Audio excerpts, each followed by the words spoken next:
Voilà, eh bien bonsoir, merci d'être venu, c'est le troisième cours de la série consacrée au système solaire externe. Donc aujourd'hui, on va terminer une sorte de la visite du système solaire externe. On a parlé lors des deux premiers cours de la population transneptunienne, la ceinture de Kuiper, puis des nuages de Oort, les comètes. Et aujourd'hui, on va un peu vers l'intérieur du système solaire externe pour parler brièvement des planètes géantes, de leurs satellites, et des objets troyens. Et à partir de la prochaine fois, on verra comment les idées ont évolué pour essayer de modéliser, de comprendre comment le système solaire externe s'est mis en place avec toutes ces populations un peu bizarres. Alors, avant d'oublier, je vous préviens que exceptionnellement, les cours la semaine prochaine, c'est pas mercredi 13, c'est mardi 12, même heure, 16h45, mais mardi 12, et après on reprendra les mercredis. Aujourd'hui, on essaye une nouvelle formule. Je vais un peu faire comme Madame professeur Combe, donc je vais faire 1 heure de cours et après je vais passer la parole à un collègue, Raphaël Marchal, je vous présenterai tout à l'heure, qui va détailler beaucoup plus sur les objets troyens et en particulier sur une mission qui est en cours, en vol, vers ces objets qui n'ont jamais été visités auparavant, mission dont évidemment il fait partie et donc nous montrera aussi les résultats préliminaires. Donc, commençons par les planètes géantes. Alors, je ne vais pas aller bien dans les détails dans les planètes géantes. Il y a un expert ici dans la salle qui se cache. Donc, je vais prévenir tout de suite. Ça va être assez léger. Les planètes géantes seront les sujets d'un cycle de cours une certaine année. Peut-être en parlant de nos planètes géantes à nous, mais aussi des planètes géantes extrasolaires sur lesquelles on commence à avoir des jeux de données très intéressants grâce notamment au télescope James Webb. Mais bon, il faut quand même, pour compléter l'inventaire de la population du système solaire externe, parler un peu de ces planètes. Donc, planètes géantes sont Jupiter, Saturne, Uranus et Neptune. Pourquoi les noms géantes? C'est évident, en regardant les masses et les rayons de ces planètes. Jupiter est la planète la plus massive du système solaire, 317,8 masses terrestres avec un rayon de presque 70 000 km, à comparer avec la Terre, une masse terrestre, 6500 km de rayon. Donc vraiment une planète géante. Saturne pèse un tiers de Jupiter, mais son rayon est presque identique. Uranus et Neptune sont plus légères, sont un peu comparables à ce qu'on découvre ailleurs autour des autres étoiles, que parfois on appelle super-Terre, donc des masses de l'ordre de 15-17 masses terrestres et des rayons de l'ordre de 25 000 km. Ces planètes sont très différentes des planètes que nous connaissons, comme la Terre, non pas seulement à cause de leur masse et leurs rayons, mais aussi à cause de leur composition, parce que ce sont des planètes qui contiennent une grande partie considérable de leur masse en hydrogène et en hélium, les deux gaz qui constituent principalement les soleils. Donc, si vous voulez, ce sont des mini-étoiles du point de vue de la composition, mais évidemment, ce ne sont pas des étoiles parce qu'elles ne produisent pas de l'énergie par réaction nucléaire. Et en fait, on estime que la masse en éléments lourds, donc en éléments qui sont plus lourds que l'hydrogène et l'hélium, n'est pas énorme, de l'ordre de 20 masses terrestres, aussi bien dans Jupiter et Saturne, et une dizaine de masses terrestres pour Uranus et Neptune, et les compléments est dû à l'hydrogène et l'hélium.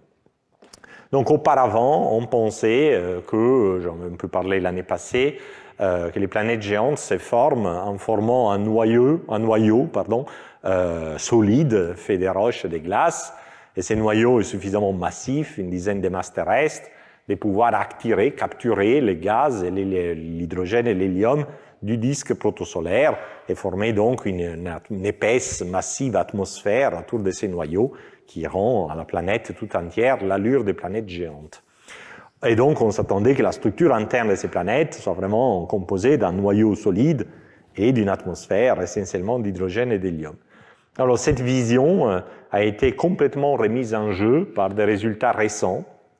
Et c'est, je pense, les résultats les plus remarquables sur les planètes géantes dans l'époque récente, sur la structure interne des Jupiter et des Saturne. Et on peut avoir des informations sur la structure interne grâce à des sondes qui sont en orbite autour de ces planètes et qui passent très proche de la planète. À ce moment-là, en étudiant l'évolution de la trajectoire des sondes, on peut cartographier les champs de gravité de ces planètes. Ces planètes ne sont pas entièrement sphériques, et donc, à cause de leur rotation, par exemple, et donc, si on a une cartographie du champ de gravité, on peut reconstruire la densité de la planète dans chaque couche. Et donc, on peut dire, voilà, ici il y a une atmosphère, ici il y a un noyau, ici il y a beaucoup d'éléments lourds, etc.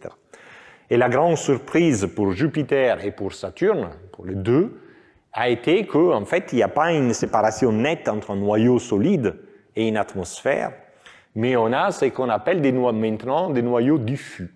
C'est-à-dire la concentration en éléments lourds, qui ici sont représentés en bleu, devient de plus en plus grande en allant vers les centres de la planète, mais on n'a jamais vraiment, un peu comme quelque chose type Vénus, avec une planète solide, avec un sol et une atmosphère au-dessus. Les éléments lourds sont toujours mélangés avec l'hélium, avec l'hydrogène, et il n'y a pas une transition nette entre quelque chose qui est solide et quelque chose qui est gazeux atmosphérique. Donc c'était quelque chose de complètement inattendu qui remet un peu en cause les modèles de formation, peut-être. Et d'ailleurs, si on va, donc pour Jupiter, les noyaux diffus à une taille qui est un peu plus qu'un tiers de la planète, du rayon de la planète. Pour Saturne, c'est même la moitié de la masse de la planète. Au-dessus de ces noyaux diffus, on a plutôt l'atmosphère, donc plus riche en hydrogène et l'hélium, moins riche en éléments lourds, mais quand même, ce n'est pas de l'hydrogène et de l'hélium pur. Les éléments lourds sont en abondance suprasolaire. C'est-à-dire, vous prenez un élément comme le carbone, par exemple, vous faites le rapport entre le carbone et l'hydrogène, et vous trouvez un rapport qui est supérieur à celui qu'on a dans les soleils, et qui donc devait être caractéristique du disque protoplanétaire. Pour Jupiter, les enrichissements de l'atmosphère en éléments lourds sont de l'ordre de 3 par rapport au Soleil. Et on le sait pertinemment grâce aussi à une sonde, la sonde Galileo, qui a plongé dans la partie haute de l'atmosphère. Pour Saturne, on n'a jamais eu une sonde de rentrée encore, mais par voie spectroscopique, on a des abondances du carbone, d'azote, du soufre et du phosphore, et l'enrichissement par rapport au Soleil est de l'ordre de 10, au moins pour carbone, soufre et phosphore. Et donc, voilà, il n'y a jamais un hydrogène hélium pur, il n'y a jamais vraiment un noyau rocheux. Donc, voilà, ça se remet un peu en question, le modèle de formation. Peut-être, il n'est pas vrai que d'abord se forme un noyau et ensuite on accrète une atmosphère, on accrète solide et gaz en même temps.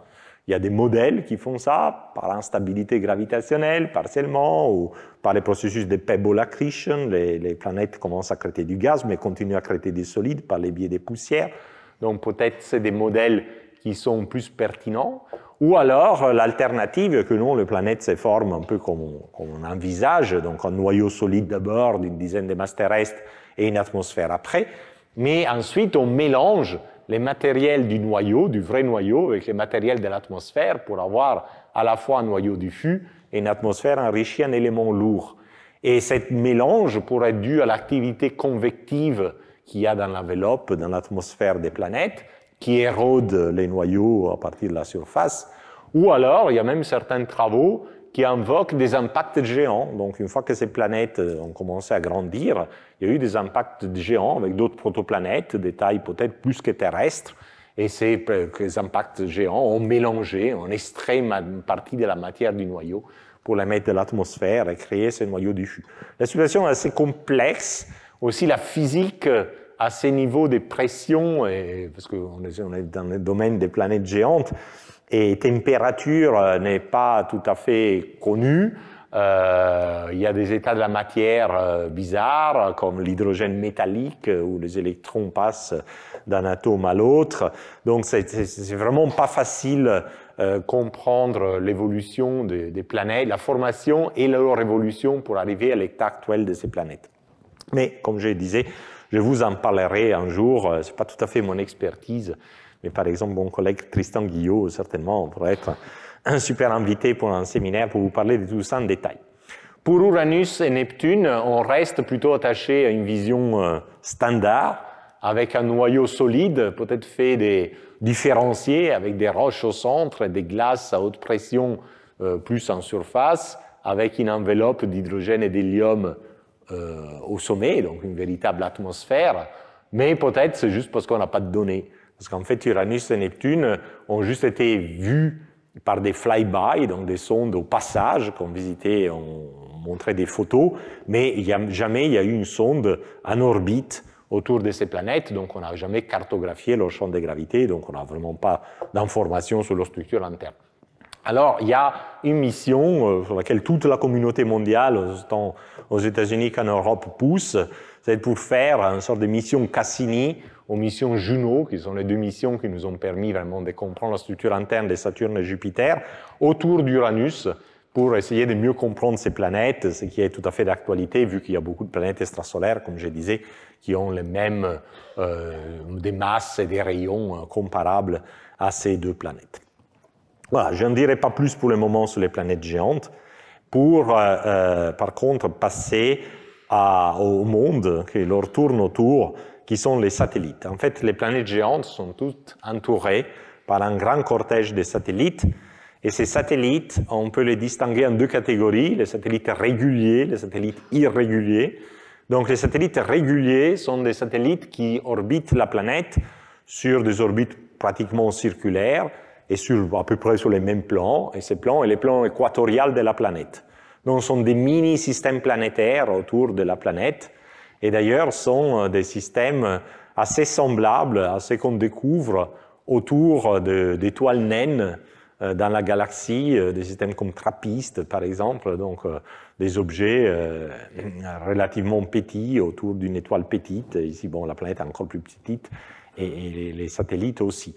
Donc là aussi, ça méritera tout un cycle d'un cours pour les satellites et les comparer avec ces systèmes extrasolaires qu'on fera un jour, surtout quand les satellites deviendront plus d'actualité à l'arrivée de certaines missions dont je vais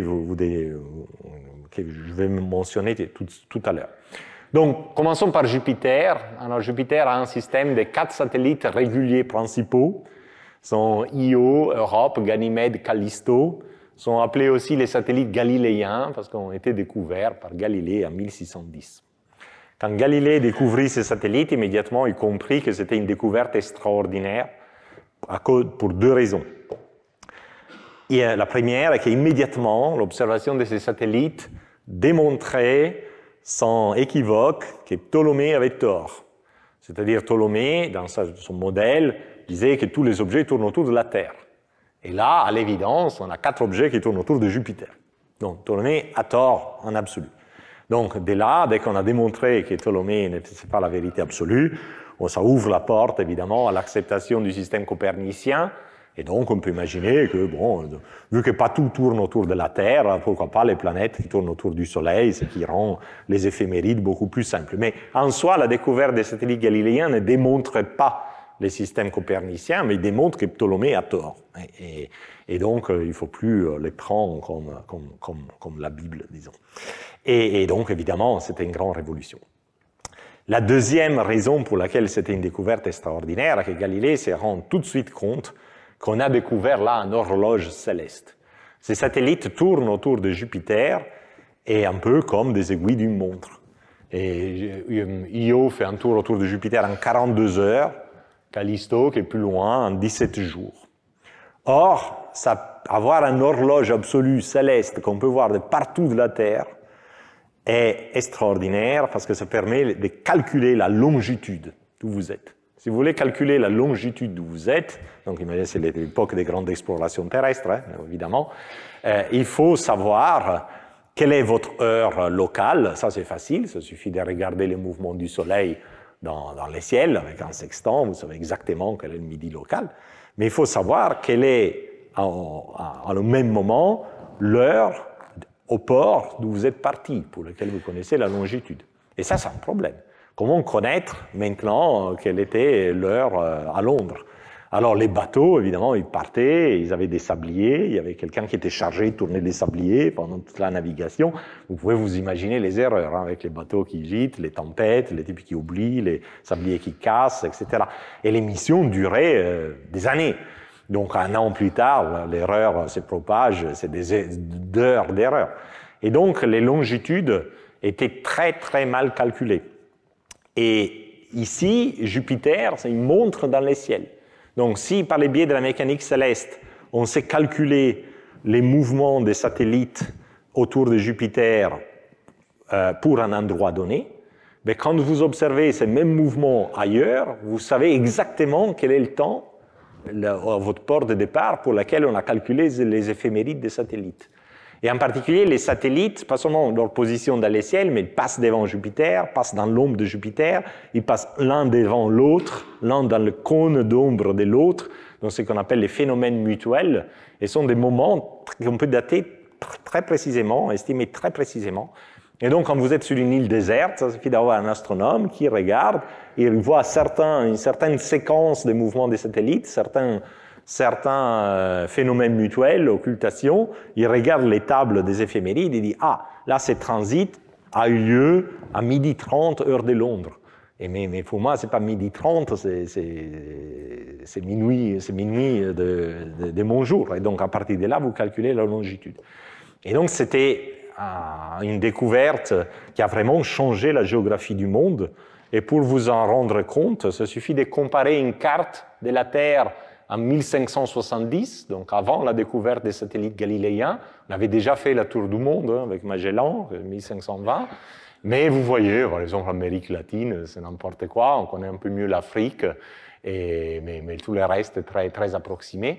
Et avec cette carte, 1714, donc c'est 100 ans après, donc on a pu utiliser ces techniques dans les temps avec les explorations, et vous voyez que la carte se précise énormément, au moins pour ce qui est les côtes, vu que l'exploration est essentiellement marine. Et là, on n'avait pas encore découvert les chronomètres marins de Harrison, qui lui arrive seulement plus tard, je crois, en 1733. Donc vraiment, cette transformation de la structure, de notre compréhension de la structure de la Terre a eu lieu grâce à cette découverte de Galilée. Et Galilée l'a vraiment compris tout de suite parce qu'il a écrit dans ses textes très, très, très, très vite. Et donc, c'est vraiment, je pense que c'est peut-être l'application de l'astronomie ou certainement de la planétologie la plus utile de l'humanité. Donc, ça mérite d'être dit. Voilà, mais revenons à la physique de nos objets. Les satellites galiléens sont très intéressants, sont très divers. Donc, Io est très proche de Jupiter, donc je dis, la période orbitale est 42 heures, et donc il est soumis à des forces de marée énormes qui chauffent l'intérieur et créent donc une fusion partielle de ces roches et soutient une activité volcanique intense. Donc, quand les missions spatiales ont visité Io, ont vu des panaches volcaniques, et ont vu que la surface de Io est couverte de soufre, en fait, donc des retombées de cette activité volcanique.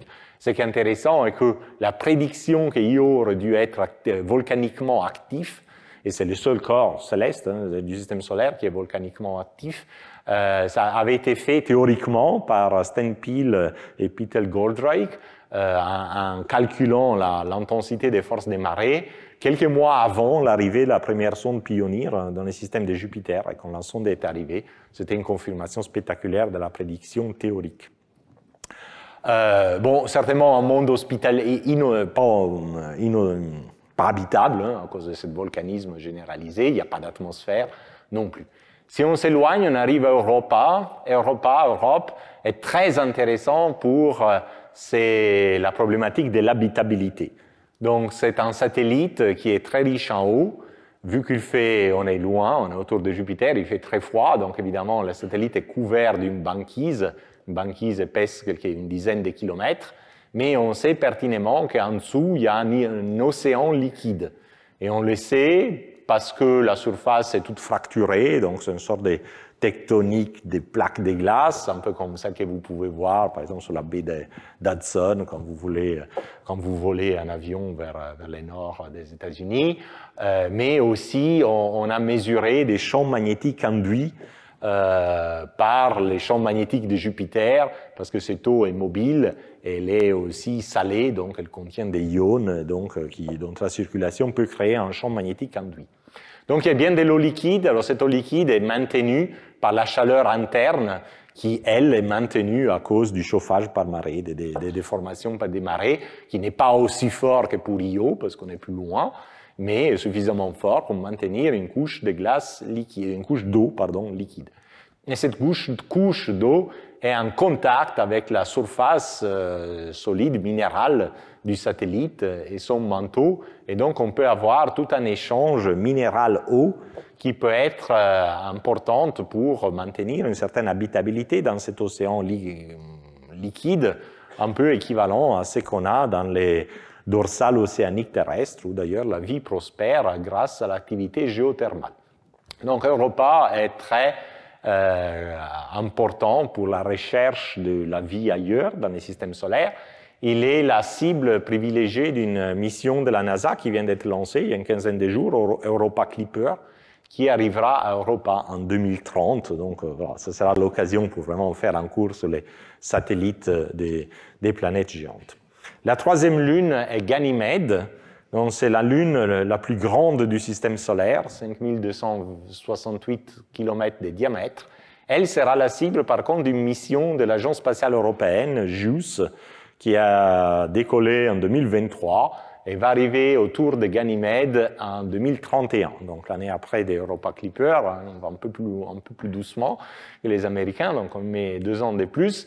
Et la sonde européenne va aussi donner un coup d'œil à Europa, mais après se mettra en orbite autour de Ganymède pour vraiment bien cartographier son champ de gravité et donc élucider sa structure interne. On pense que sa structure interne est un peu semblable à celle d'Europa, à une différence près, que vu qu'on est sur un satellite beaucoup plus grand, donc plus de gravité et avec plus d'eau, à un moment donné, la couche d'eau liquide en dessous de la banquise atteint une pression telle que l'eau gèle à nouveau. Parce qu'il y a 2 manières de faire de la glace. Une est refroidir l'eau, et donc ça crée de la glace à faible densité qui flotte, comme on fait sur les banquises, vous faites au frigidaire. Mais vous pouvez aussi créer de la glace solide simplement en comprimant. Mais dans ce cas, c'est de la glace à haute pression qui ne flotte pas et qui coule. Donc l'océan liquide est pris en sandwich entre les 2 couches de glace. Elle n'est pas en contact avec la roche minérale et les manteaux du satellite. Donc, d'une certaine manière, Ganymède est moins prometteur du point de vue de l'habitabilité, parce que ces échanges minéral-eau semblent être assez essentiels pour pouvoir garantir des nutriments à des éventuelles formes vivantes qui prospèrent dans l'eau liquide. Cependant, Ganymède est très intéressant parce qu'il a à l'intérieur de son noyau solide, il y a une véritable différenciation entre un manteau silicaté et un noyau de fer, comme la Terre. Et d'ailleurs, ce noyau de fer est partiellement liquide, convectif, et Ganymède, on le sait, parce que Ganymède a un champ magnétique propre, comme la Terre. Et c'est le seul satellite qui a un champ magnétique propre. Donc, on est vraiment là sur quelque chose qui a la structure d'une planète, même si elle est presque aussi grande que la Terre. La moitié de la Terre. La Terre est 6500 km de rayon, et là, on a 5200 km de diamètre. Pour finir, Callisto, les derniers, lui, il est un peu morne, par contre, on est loin, donc les forces des marées sont très faibles. En plus, les satellites, les premiers 3, ont une petite excentricité qui excite les forces des marées parce qu'ils sont en résonance de mouvement l'un avec l'autre. Callisto ne l'est pas, donc une orbite bien circulaire, donc les forces des marées sont très faibles. Il n'y a pas vraiment de chauffage interne, donc les satellites demeurent indifférenciés. C'est-à-dire il y a quand même une couche extérieure de glace, pas d'eau liquide, pas cette chaleur, et en dessous, la partie rocheuse du satellite n'est pas différenciée en un noyau métallique et un manteau silicaté, mais tout un peu mélangé, comme par exemple dans les astéroïdes. Alors ces 4 satellites galiléens majeurs ne sont pas les uniques satellites réguliers de Jupiter. Donc, en fait, à l'intérieur du plus interne, Io, il y a des satellites mineurs. Il y a 4 satellites mineurs que vous voyez ici, Amalthea, Thébé, Métis et Adrastea, qui, eux, jouent avec les anneaux de Jupiter. Parce que Jupiter a aussi des anneaux. Ce n'est pas aussi spectaculaire que les anneaux de Saturne. Vous ne les voyez pas facilement, vous ne voyez pas avec un télescope amateur. Mais il y a quand même des anneaux ténus. Et on pense que ces satellites un peu sont liés aux anneaux, à la générescence des anneaux, où ils se forment par agrégation des particules de l'anneau, et donc c'est un mini-système interne très proche à Jupiter. Passons à Saturne. Donc Saturne a un système de satellites aussi régulier, mais assez différent de celui de Jupiter, parce que pour Jupiter, on a ces 4 satellites de taille comparable, entre 3000 et 5000 km. Pour Saturne, on a un satellite majeur qui est grand comme Ganymède, légèrement inférieur, qui est Titan, qui est le seul satellite à avoir une atmosphère digne de ses noms, en fait une épaisse atmosphère d'hydrocarbures, surtout des méthanes. et qui a été visité par la sonde Huygens de l'Agence spatiale européenne, qui était à voler avec la sonde Cassini.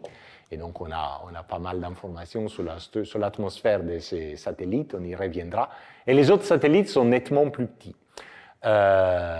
Donc, c'est aussi une des questions, encore une fois, hein, la diversité des planètes, des systèmes planétaires qu'on observe quand on compare les systèmes solaires aux systèmes extrasolaires, on la retrouve aussi au niveau des satellites. Pourquoi Jupiter a 4 satellites à peu près de taille comparable, alors que Saturne a une nette hiérarchie, un satellite majeur, et tous les autres satellites sont mineurs.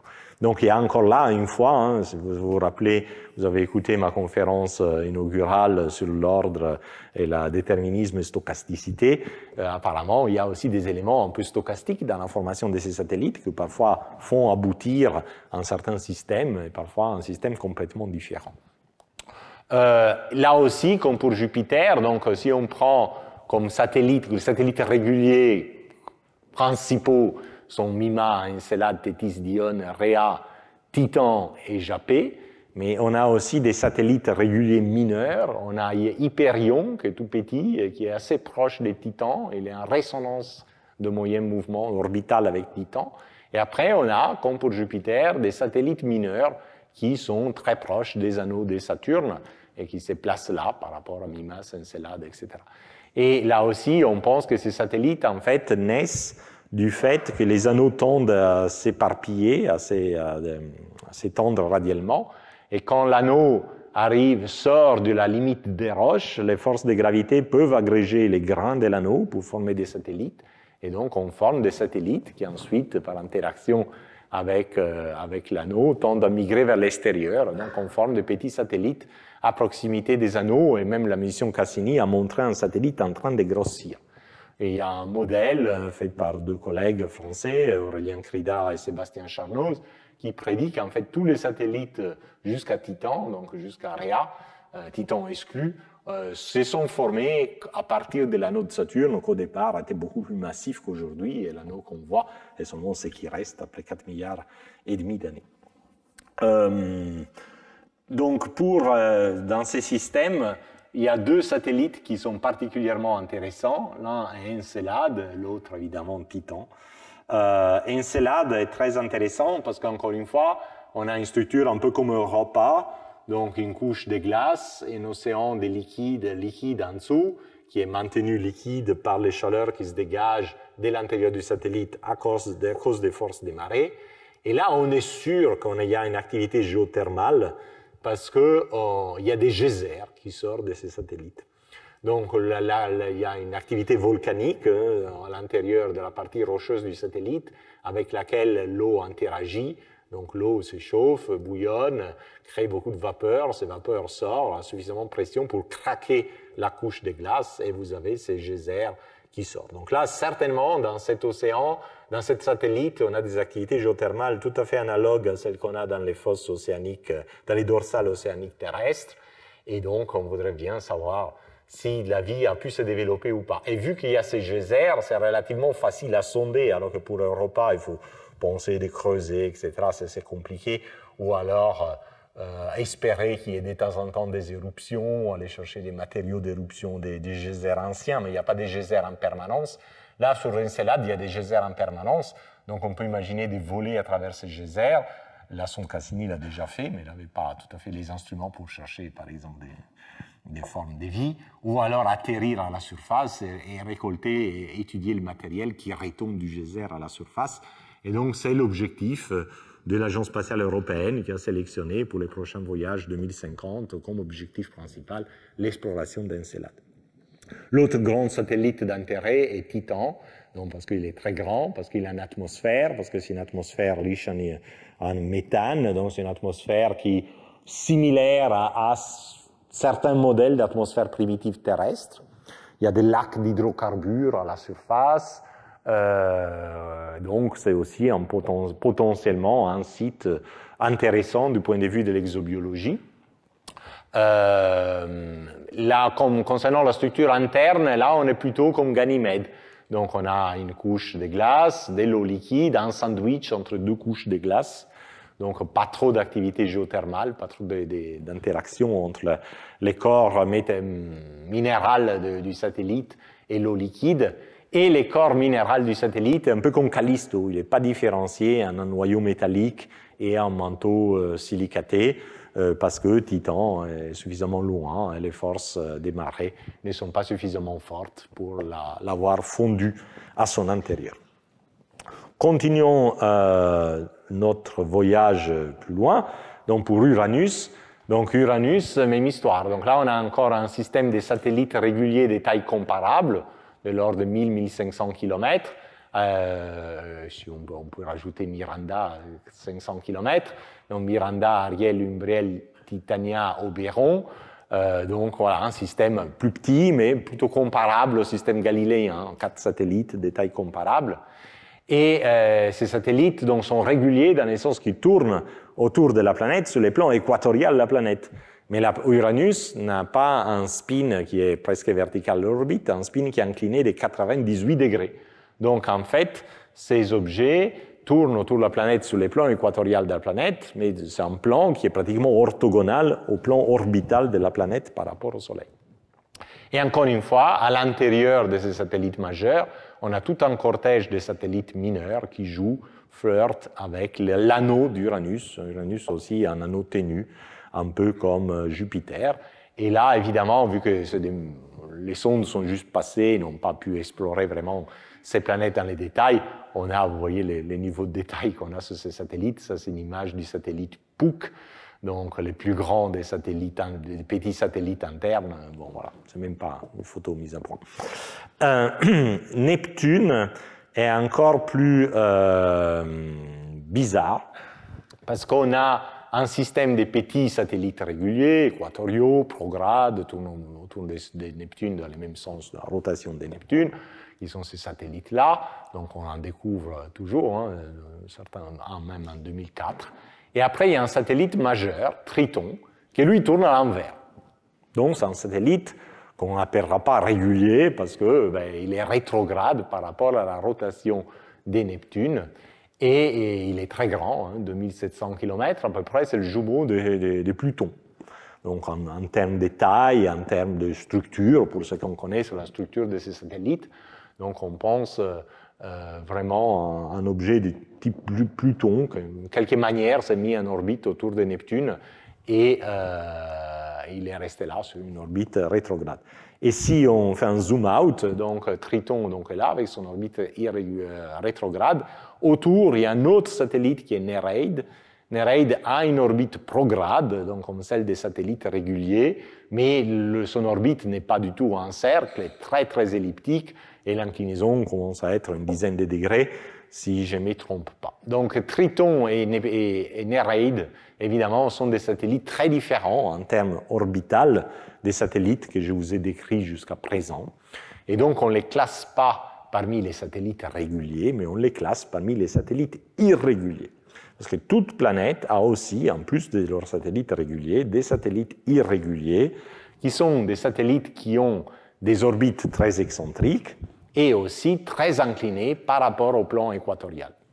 Donc ces diagrammes vous montrent pour les 4 planètes, Jupiter, Saturne, Uranus et Neptune, les jeux de couleurs, hein, Jupiter en mauve, Saturne en rouge, Uranus en vert et Neptune en bleu, les satellites irréguliers connus à ce jour, parce qu'on continue à en découvrir, donc chaque segment montre, donc les points montrent les demi-grands axes de l'orbite du satellite. La longueur du segment vous donne une idée de l'excentricité orbitale, ça va du péricentre à l'apocentre, et l'inclinaison du trait, c'est l'inclinaison de l'orbite.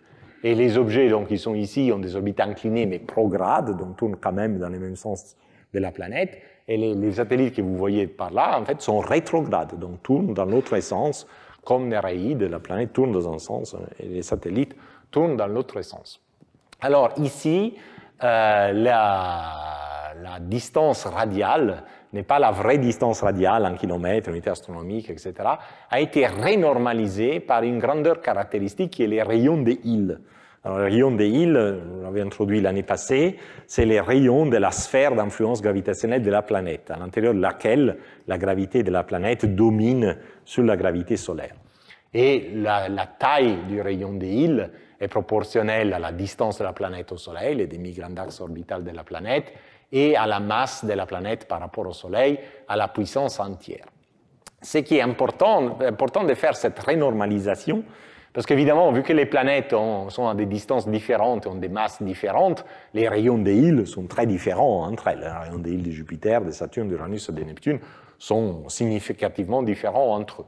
Mais si on renormalise les demi-grands axes orbitales par les rayons des Hill de la planète autour de laquelle ils orbitent, ben vous voyez que les systèmes sont identiques. Et donc ça, c'est une indication très forte sur l'origine de ces satellites. Parce que Jupiter, Saturne, Uranus et Neptune sont des planètes très différentes en termes de masse, en termes de composition. Si ces satellites avaient été capturés, par exemple, pendant la phase de croissance de la planète, vu que Jupiter et Saturne ont grandi beaucoup plus qu'Uranus et Neptune, on s'attendrait à des systèmes de satellites capturés différents entre Jupiter et Saturne et Uranus et Neptune, alors qu'ils sont identiques si on refait cette normalisation. Pareillement, s'ils avaient été capturés par frottement gazeux, vu qu'il y a énormément de gaz autour de Jupiter et Saturne, pas beaucoup de gaz autour d'Uranus et Neptune, là aussi, on s'attendrait à des systèmes différents. Et une fois renormalisés aux rayons de Hill, sont identiques. Donc déjà, les découvreurs de ces satellites, en fait, ces satellites ont été découverts par un grand nombre de personnes, mais Jewett et Shepard sont ceux qui ont découvert les plus grands nombres, si je ne me trompe pas. Donc ils avaient remarqué, sur la base de ces diagrammes, que ces objets doivent être capturés par un mécanisme qui implique seulement la gravité. Parce que s'il n'y a que la gravité en jeu, ben, les paramètres critiques et les rayons de Hill, et donc évidemment on produit les mêmes systèmes normalisés aux rayons de Hill autour de chaque planète. Sans savoir à quoi est dû ce processus, j'en parlerai lors de mon dernier cours, à mi-décembre, mais c'est une indication très forte qu'il ne faut pas chercher vraiment du frottement gazeux ou la croissance de la planète, il faut juste chercher une dynamique, un mécanisme de dynamique. Une chose que vous avez, j'espère, observé, est qu'il y a un manque de satellites là, sur des orbites proches de la verticale, donc sur des orbites polaires. Et la raison est que cette région est instable. Donc s'il y avait un satellite dans cette région initialement, ben on les perd. Et on les perd à cause des perturbations solaires qui exercent ce qu'on appelle une résonance des causailles. Et donc, bon, voilà, avec 3 slides, je vais essayer de vous expliquer les tenants et les aboutissants de cette résonance, à quoi elle est due. Donc, je ne vais pas faire des maths, mais je vais faire mes petits vecteurs qui sont quand même assez utiles.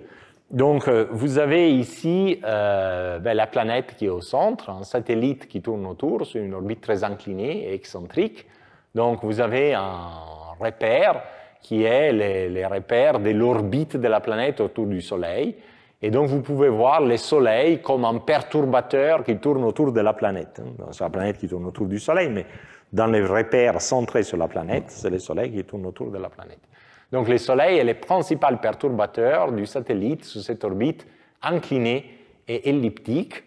Donc, comme la dernière fois, cette orbite donc, est au-dessus du plan XY quand les traits continuent, en dessous du plan XY quand les traits est assuré, et la ligne, l'intersection avec les plans XY s'appelle la ligne de nœud. Elle est marquée par cette ligne noire. Donc, cette orbite est caractérisée d'un point de hauteur maximale au-dessus du plan et d'un point qui caractérise la position de l'aphélie et à l'opposé la position du l'aphélie plutôt à apocentre parce qu'on est autour d'une planète et à l'opposé la position du péricentre. Donc, il faut estimer quel est l'effet de la force, de la perturbation du Soleil sur un objet qui est sur une telle orbite. Évidemment, il faut calculer les forces dans toutes les configurations possibles, faire une moyenne, etc.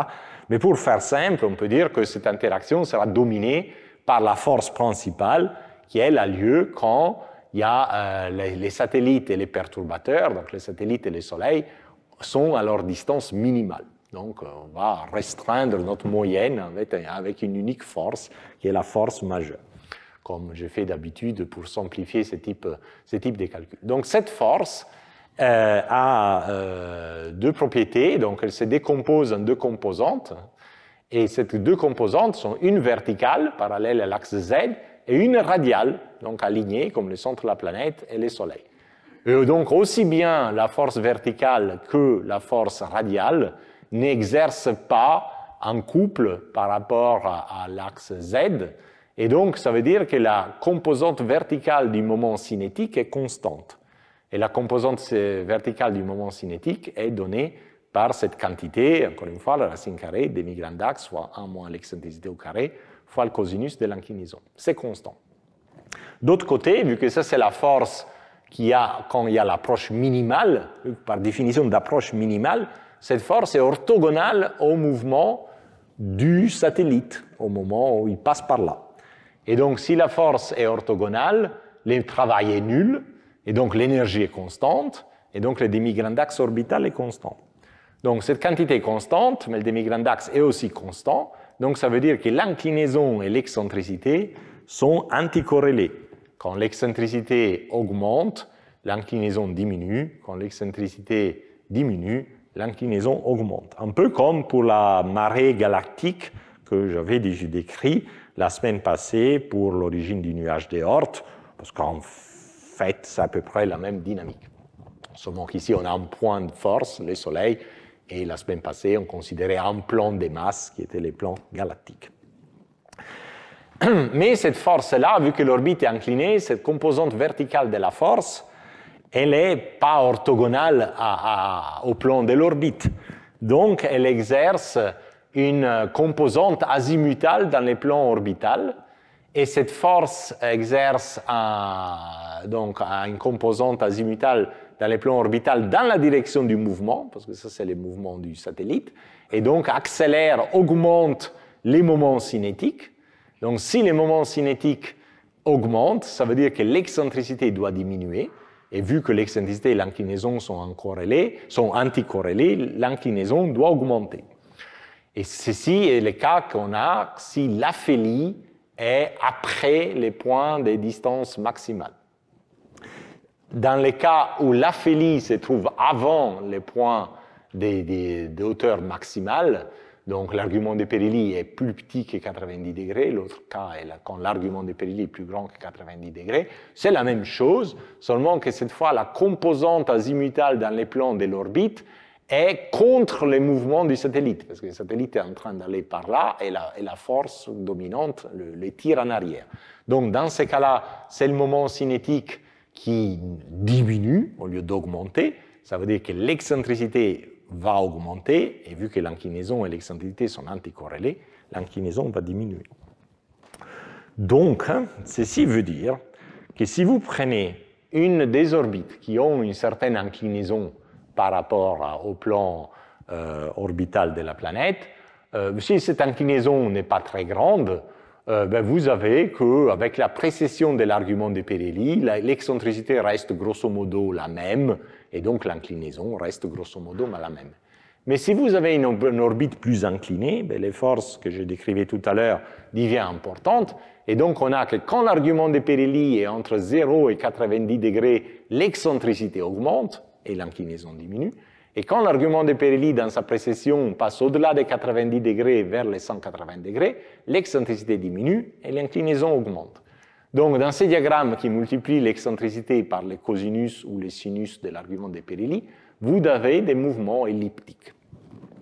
Et si on augmente encore l'inclinaison des orbites, il y a même une bifurcation, donc il y a une résonance qui apparaît, donc il y a deux points d'équilibre autour duquel l'argument de Perilli peut osciller ou librer, entouré par une courbe critique qu'on appelle une séparatrice, et autour des trajectoires encore plus elliptiques où l'excentricité croît davantage sur le mouvement des précessions de l'argument de Perilli. Et si on monte encore l'inclinaison, vous voyez, cette figure devient plus grande, l'excentricité va avoir des excursions encore plus grandes, et on va intersecter ces courbes hachurées. Qu'est-ce que c'est cette courbe hachurée? C'est les lieux de points, excentricité, inclinaison, argument de Perilli, pour lesquels la distance nodale, la distance du satellite quand il traverse les plans de l'équateur, est égale à la distance du satellite régulier plus externe, disons pour Jupiter, Callisto. Et donc, du coup, si vous êtes sur une trajectoire de ce type, vous êtes obligé de croiser l'orbite de Callisto, et vous pouvez collisionner avec Callisto, avoir une rencontre proche avec Callisto qui vous éjecte, etc. Et si on augmente encore l'inclinaison, l'excursion de l'excentricité devient énorme. Là, on ne croise pas seulement sur les plans orbitales Callisto, on croise aussi Ganymède, on croise Europe, etc. Ou Titan, si vous êtes autour de Saturne. Donc, évidemment, votre satellite va croiser les satellites réguliers qui sont gros et massifs, et tôt ou tard, sur les milliards d'années, va être éliminé. Donc, ça explique pourquoi cette zone a des très grandes inclinaisons, proches des 90 degrés, est vide, parce que tout satellite qui était là à l'origine a vu augmenter suffisamment son excentricité pendant la précession de l'argument de Perilli, de venir intersecter les satellites réguliers de la planète, voire même percuter la surface de la planète s'il devient suffisamment excentrique, et donc il a été éliminé. Donc l'absence des satellites dans ce triangle, qui est commune à toutes les planètes géantes, comme vous voyez, les systèmes sont les mêmes. Ce n'est pas un mystère, il ne faut pas chercher des mécanismes de capture spécifiques qui évitent les zones polaires. C'est simplement une question de stabilité. Ce qui était capturé là-dedans, il est mort jusqu'à maintenant parce que le système solaire est vieux. Alors vous direz, mais tout à l'heure, j'ai dit que les satellites réguliers d'Uranus, qui sont équatoriaux par rapport au plan, qui sont sur le plan équatorial d'Uranus, sont inclinés de 90 degrés par rapport au plan solaire. Donc, pourquoi eux sont stables alors que tu dis que les satellites irréguliers, quand leur inclinaison est 90 degrés par rapport au plan, proche de 90 degrés par rapport au plan du Soleil, ils sont instables. Et la raison est que Uranus est assez aplati. Donc, ce n'est pas du tout une sphère, c'est un peu aplati, et donc ceci crée accélère la précession de l'argument de Perilli. Au lieu d'être lente, être due seulement à la perturbation solaire, est principalement dominée par l'aplatissement de la planète. Et du coup, si la précession de l'argument de Perilli est rapide, cet effet de causailles s'annule, parce que l'excentricité n'a pas le temps d'augmenter, que l'argument de Perilli est déjà passé de l'autre côté, ce qui engendre la diminution de l'excentricité. Donc l'oscillation de l'excentricité est très petite, et donc du coup, les satellites peuvent être stables, même s'ils sont orientés à 90 degrés par rapport au plan du Soleil. Et pour image, donc Phébé, c'est les premiers satellites irréguliers découverts. Donc c'était 1899 par Pickering, et c'est les plus grands satellites irréguliers de Saturne, donc 200 km à peu près, et on a des belles images grâce à la sonde Cassini, c'est une sorte d'éponge, donc un objet très poreux, riche en glace, non différencié, avec beaucoup de cratères. Voilà, un objet très intéressant. Et une autre caractéristique assez remarquable des satellites irréguliers, si on les prend dans leur ensemble, est que la distribution des tailles est très plate. Donc là, ici, on voit pour chaque planète, Jupiter, Saturne, Uranus et Neptune, on voit les nombres cumulés des satellites irréguliers en fonction de la taille. Donc c'est le nombre d'objets plus grands qu'une taille donnée. Donc l'étoile, c'est le satellite plus grand, pour lequel on a un satellite. Donc on a toujours des satellites de 100 km de rayon, 200 km de diamètre. Donc pour Saturne, Phébé, que je vous ai montré. Et vous voyez que la distribution des tailles, bon, un truc qui va par là, donc c'est une fonction qui monte, mais c'est une fonction qui monte doucement. Et c'est remarquable parce que, par exemple, dans la ceinture de Kuiper, et on le verra aussi pour les Troyens, la distribution des tailles est complètement différente, et beaucoup plus raide. Donc c'est ces deux segments rouges. La distribution des tailles, je vous l'ai décrite lors des derniers cours, dans la population transneptunienne. Là, il ne faut pas regarder l'échelle verticale, c'est juste pour comparer les pentes à une taille donnée, donc c'est complètement différent par rapport à la population transneptunienne, ce qui demandera une explication, et je reviendrai là-dessus aussi quand je parlerai de l'origine de ces satellites lors de mon dernier cours en décembre, mais pour aujourd'hui, encore, on reste à l'inventaire sans parler trop de modèles et de théories. Bien, dans les 10 minutes, un quart d'heure qui me reste, je vais juste introduire la population des Troyens, qu'après Raphaël va détailler beaucoup plus. Donc les Troyens, c'est des objets, des petits corps, de nature un peu astéroïdale, du point de vue physique, qui partagent l'orbite de Jupiter.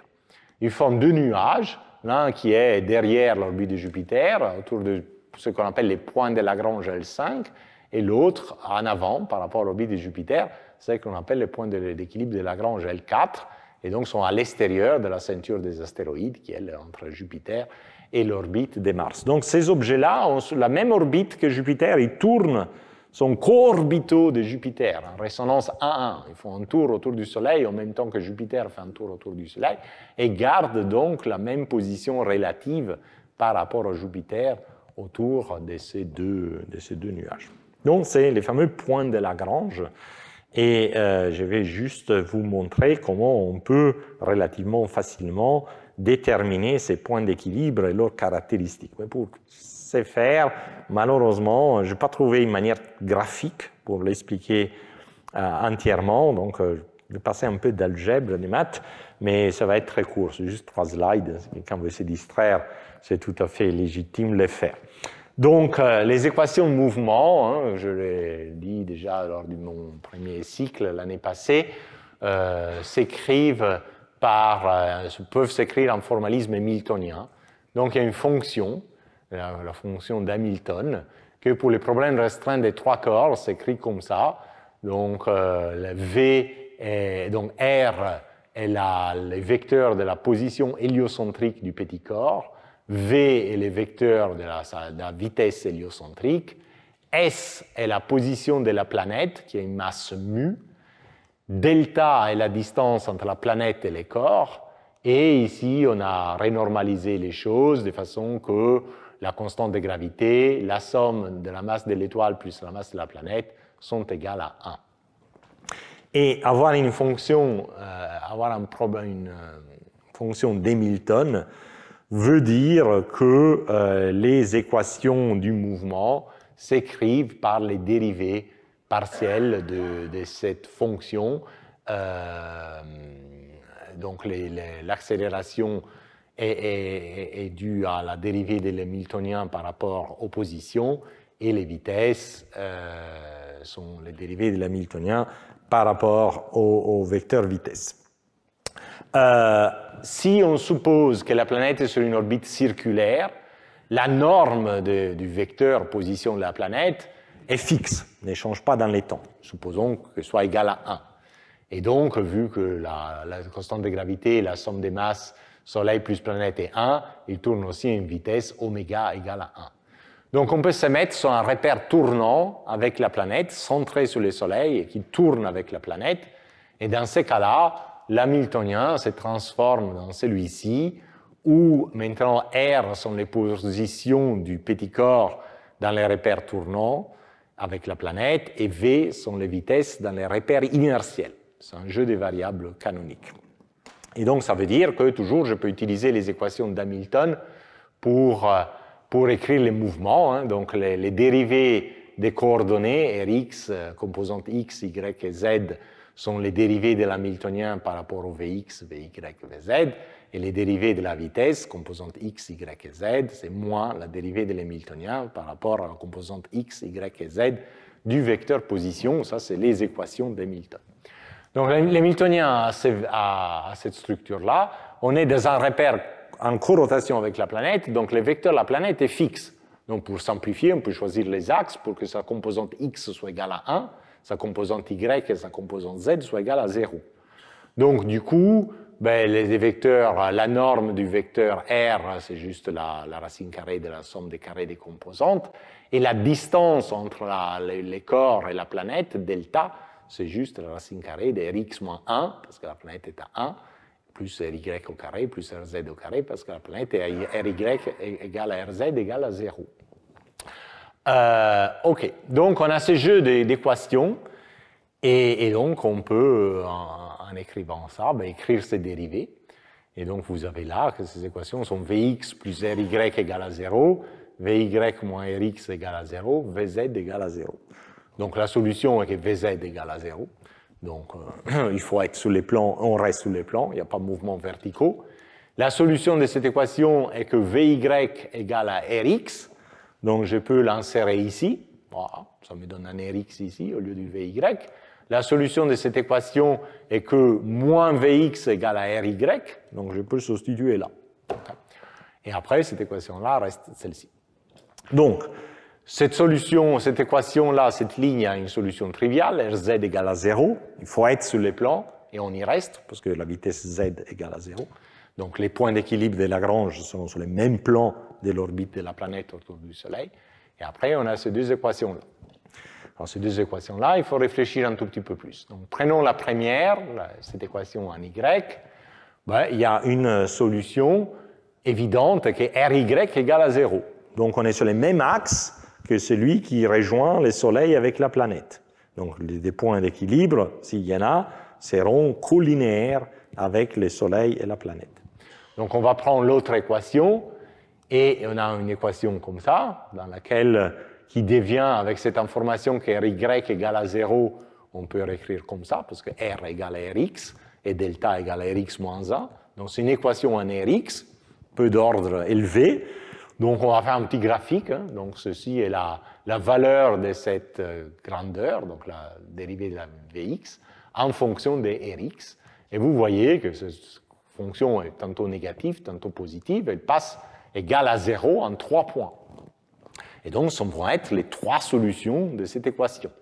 Ces 3 solutions, par rapport à la position du Soleil, qui est à Rx égale 0, et la position de la planète, qui est à Rx égale à 1, sont placées ici, donc en moins 1, grosso modo, donc à l'opposé de la position de la planète par rapport au Soleil, et 2 positions qui sont tout près de la planète, d'une part et d'autre de la planète, à proximité de la planète par rapport au Soleil. Donc ça, c'est les 3 points d'équilibre collinéaires avec la planète et le Soleil, vu que Ry égale à 0, qu'on appelle L1, L2, L3, L pour Lagrange, parce que c'est Lagrange qui a fait ce calcul en premier. Après, il y a une deuxième solution, et cette deuxième solution, il faut un peu de fantaisie, un peu d'œil pour la trouver.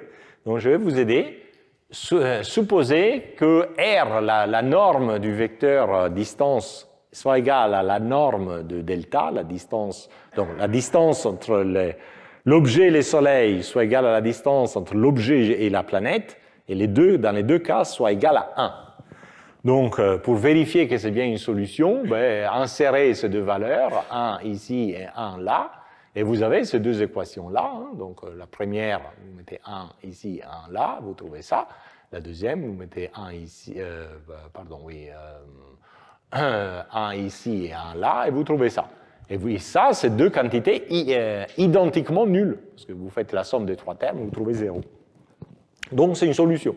C'est une solution. Et ces solutions-là, qu'est-ce qu'elles veulent dire? Donc ici, on a le Soleil, ici, on a la planète. Ça, c'est les 3 points d'équilibre collinéaires qu'on a trouvés tout à l'heure, L1, L2, L3. Les nouveaux points d'équilibre qu'on trouve sont caractérisés par avoir une distance égale du Soleil égale à 1, qui est égale aussi à la distance de la planète égale à 1, mais le Soleil et la planète sont aussi à une distance égale à 1 dans cette construction. Donc, ces points d'équilibre, les vertex, le vertex d'un triangle équilatéral qui est centré sur le Soleil, sur la planète et sur l'objet. Et ça, c'est les points de Lagrange L5 et, respectivement, les points de Lagrange L4. Donc, on a trouvé ces points d'équilibre. Maintenant, la question est, est-ce que ces points d'équilibre sont stables ou instables? Et on peut faire là avec les vecteurs. Hein. On va abandonner les maths, comme ça va être un peu plus facile. Donc, si celui-ci a un point d'équilibre, ça veut dire que la force totale, qui est la somme de la force exercée par le Soleil sur l'objet et par la planète sur l'objet, doit être dirigée vers les barycentres de façon de se contrebalancer avec la force centrifuge qui, elle, est dirigée dans la direction opposée de la ligne qui joint l'objet au barycentre, sinon l'objet ne serait pas en équilibre. Donc ici, c'est un équilibre. Donc là, mais si on déplace l'objet un peu en avant par rapport à sur l'orbite par rapport à ce point d'équilibre, un peu en arrière, évidemment, si je le déplace un peu par là, la force de la planète va dominer. Donc il y aura une composante azimutale par rapport à cette ligne qui joint les barycentres à l'objet qui a une composante positive. Et si je me mets derrière, c'est le Soleil qui va dominer par rapport à la planète. Et donc la force résultante aura une composante azimutale qui est négative. Par symétrie, c'est la même chose autour du point L4 et L5. Et de ce côté-là, la transition entre une composante positive et une composante négative se fait sur l'axe qui rejoint Soleil, barycentre et planète. OK. Donc maintenant, prenons un objet, pour savoir si son point d'équilibre est stable ou instable, on fait toujours la même chose. On prend un objet qui est juste à côté du point d'équilibre et on regarde où il va. S'il reste proche du point d'équilibre, le point d'équilibre est stable. S'il s'en va ailleurs, le point d'équilibre est instable. Donc prenons par exemple un point qui est légèrement écarté du point L3, donc un peu plus proche du Soleil que le point d'équilibre L3. Donc puisque c'est un peu plus proche du Soleil, cet objet sent une force un peu plus forte de gravité. Donc pour être en équilibre sur une orbite circulaire, il faut avoir une force centrifuge plus forte, et donc cet objet doit aller un peu plus vite que ce point-là. Donc, dans un repère tournant, c'est un objet qui va se déplacer dans cette direction-là. C'est le fameux cisaillement keplérien. Donc, l'objet quitte cette ligne qui joint Soleil, barycentre et planète. Il va un peu vers l'intérieur. Mais maintenant, il ressent une force qui a une composante azimutale négative. Et donc, il est freiné sur son orbite. Et quand un corps est freiné, il part vers l'intérieur. Un peu comme les satellites autour de la Terre, quand ils sont freinés par l'atmosphère, tombent sur la Terre, et donc il part vers l'intérieur. Donc vous voyez qu'un objet qui était là proche, il s'éloigne du point d'équilibre, il part vers l'intérieur, donc il diverge par rapport au point de départ, donc c'est un point d'équilibre instable. Vous pouvez faire la même chose de l'autre côté. Si vous êtes à l'extérieur, pour balancer une force centrifuge plus faible, vous devez tourner moins vite. Donc, dans un repère tournant, vous vous déplacez par là, mais ici, vous sentez une force qui est une composante positive, donc accélère l'objet, et un objet qui est accéléré part vers l'extérieur. Donc, c'est encore un mouvement divergent par rapport au point de départ. Et la même chose, on peut refaire autour du point L1, autour du point L2. Donc, ces trois points d'équilibre sont tous instables. Refaisons le même exercice autour, par exemple, d'L5. Donc, nous prenons un objet qui est là. Donc cet objet, si c'est un peu plus près du barycentre, c'est une force un peu plus forte. Donc pour contrebalancer, il doit tourner plus vite pour avoir une force centrifuge plus forte. Donc il va se déplacer dans cette direction-là, toujours cisaillement keplérien. Mais cette fois, il se déplace dans cette direction où il commence à sentir une force qui a une composante azimutale positive qui accélère l'objet. Donc l'objet va tourner vers l'extérieur. Et par contre, si je prends un point qui est légèrement à l'extérieur, lui doit tourner un peu plus lentement, donc il va se déplacer dans cette direction-là, où il sent une force qui est une composante azimutale négative, qui donc va le fléchir vers l'intérieur. Et vous voyez que ce n'est pas la même chose. Ici, le mouvement est divergent, on s'en va, et ici, on a tendance à tourner autour. Donc les points L4 et L5 sont stables, et les points L1, L2, L3 sont instables. Si on met tout ça ensemble, on fait le calcul, voilà l'ensemble des trajectoires des objets quand ils ont une excentricité proche de zéro. Donc on a encore une fois le Soleil, on a la planète, et ça c'est nos points d'équilibre, L1, L2, L3, L4, L5. Donc on a des orbites qui tournent libres autour des points d'équilibre Lagrange L4, L5. Ce sont des orbites qu'on appelle les tedpoles en anglais, ou les orbites en θ en français. Les points d'équilibre L1 est instable, et il y a une courbe critique qui part de cet objet qui entoure la planète, donc c'est un peu la frontière des orbites satellitaires autour de la planète, et l'autre partie tourne autour du Soleil. Donc ils partagent les orbites qui tournent autour du Soleil des orbites qui tournent autour de la planète.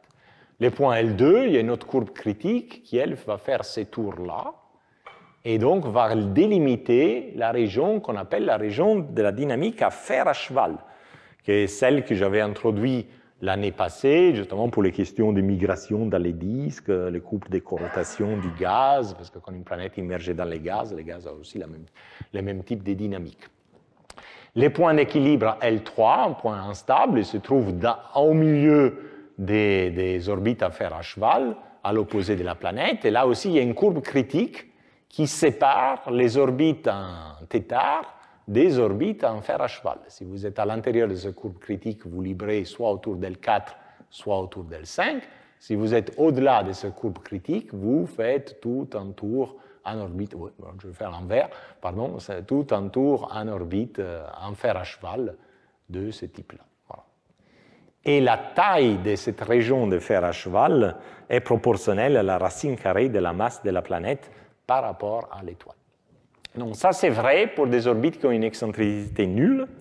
Si les orbites n'ont pas une excentricité nulle, ils vont faire un truc un peu bizarre, mais du style comme cette trajectoire-là. Mais en fait, cette trajectoire se décompose entre un mouvement de libration autour d'L4 ou L5, comme celui que je viens de vous montrer ici, la même chose, sur lequel il y a un épicycle, et cet épicycle est dû à l'excursion péricentre-apocentre, périhélie-aphélie, sur l'orbite elliptique. Et donc, vous composez ces mouvements de libration avec les mouvements elliptiques épicycliques de l'objet, et vous arrivez à reconstruire ces mouvements un peu bizarres. C'est juste la composition des deux mouvements.